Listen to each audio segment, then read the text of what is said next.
pour parler de ces propositions. On est avec Rebecca Amselem, féministe, fondatrice des Glorieuses, une newsletter qui lutte pour l'égalité femmes-hommes. Bonjour Madame Amselem, merci d'avoir accepté notre invitation pour commenter donc ces propositions qui sont rendues aujourd'hui au gouvernement, qui devrait en toute logique s'en inspirer. Des mesures, je le disais, seront annoncées le 25 novembre prochain. On a entendu dans ce reportage de France 2, disons, les grandes lignes de ces propositions. Je le rappelle, parmi elles, la facilitation tout d'abord du signalement par les professionnels de santé des violences faites aux femmes, la formation renforcée, on sait que c'est un problème, des forces de l'ordre dans la prise en charge justement de ces femmes victimes de violences, ou encore un brevet contre la violence dans les écoles.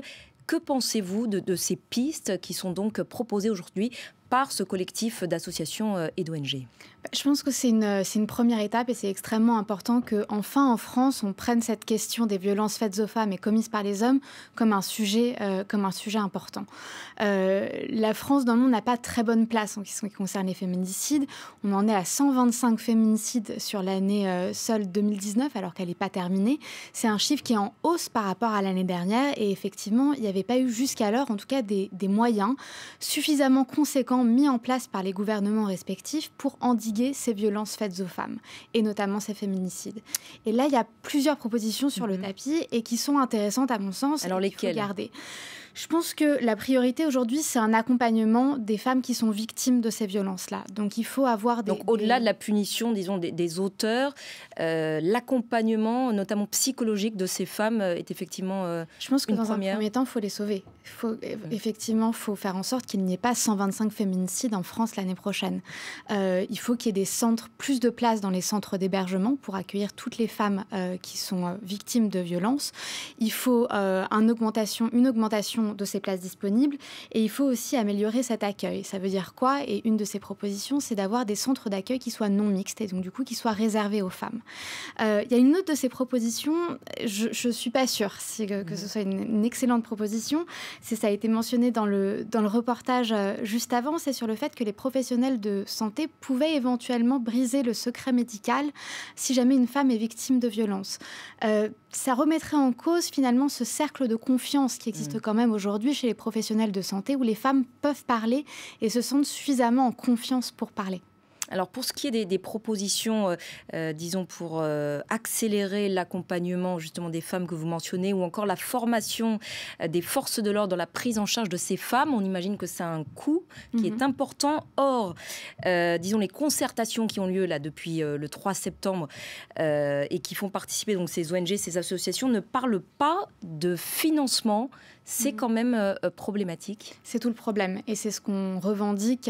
C'est pour ça aussi qu'on va marcher le 23 novembre prochain avec l'organisation Nous Toutes et qu'on appelle les femmes et les hommes à marcher contre les violences faites aux femmes et commises par les hommes parce qu'il faut un budget qui suit. On a beau parler, faire de la communication, parler de toutes les propositions qui permettraient finalement d'endiguer les violences faites aux femmes. Si le budget ne suit pas, ce sera impossible de les réduire considérablement. Pour bien comprendre, c'est quoi le budget aujourd'hui et c'est quoi, selon vous et selon les ONG qui défendent les droits des femmes, c'est quoi le budget qu'il faudrait? On doit passer de quoi à quoi? Le budget proposé par les organisations, il est de 1 milliard pour endiguer les violences faites aux femmes.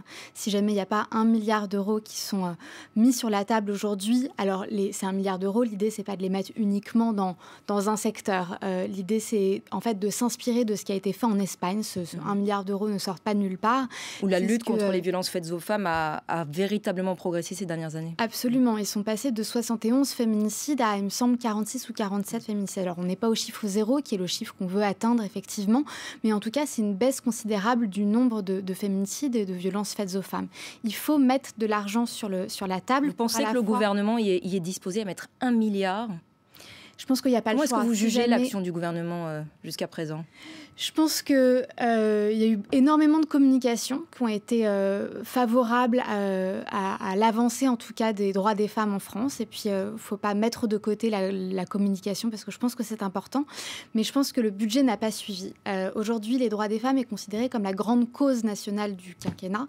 Et il n'y a pas eu d'augmentation budgétaire qui permettait finalement de faire de cette cause un véritable enjeu et puis surtout d'avancer considérablement pendant ces 5 ans. Et si jamais on revient au sujet des violences faites aux femmes, on parle effectivement de l'accompagnement des victimes de violences, qui est à mon sens vraiment la priorité numéro 1. Mais il y a un autre sujet qu'on devrait parler, c'est les auteurs de ces violences. On parle beaucoup de violences faites aux femmes, mais peu de violences faites aux femmes et commises par les hommes. Et finalement, c'est là-dessus aussi qu'il faut travailler. Il faut travailler sur un sujet très important qui est la notion de masculinité toxique. Aujourd'hui, s'il y a des auteurs de violences, c'est qu'il y a une raison derrière. C'est pas un homme qui décide du jour au lendemain de commettre une violence sur sa conjointe ou son ex-conjointe. Il existe des masculinités toxiques dans le monde et il faut endiguer cette masculinité. Donc comment ? L'Espagne, par exemple, a travaillé beaucoup sur la notion d'éducation. Et d'ailleurs, une des propositions qui ressort de cette consultation, c'est de faire un brevet à l'égalité. Ce brevet, dans les écoles. Exactement. C'est de s'inspirer finalement du brevet de sécurité routière. Vous savez, ce qu'on passe en 4e ou en 3e au collège sur la sensibilisation à la sécurité routière. Il faut, à mon sens, faire la même chose. Et puis, comme nombre d'associations le proposent, pour sensibiliser les jeunes à la notion de consentement, pour sensibiliser les jeunes à la notion de masculinité toxique et puis aux violences faites aux femmes. Merci beaucoup Rebecca Amselem pour votre éclairage aujourd'hui sur cette question et on suivra bien sûr le 25 novembre prochain l'annonce des mesures prises pour lutter contre les violences faites aux femmes par le gouvernement. Voilà.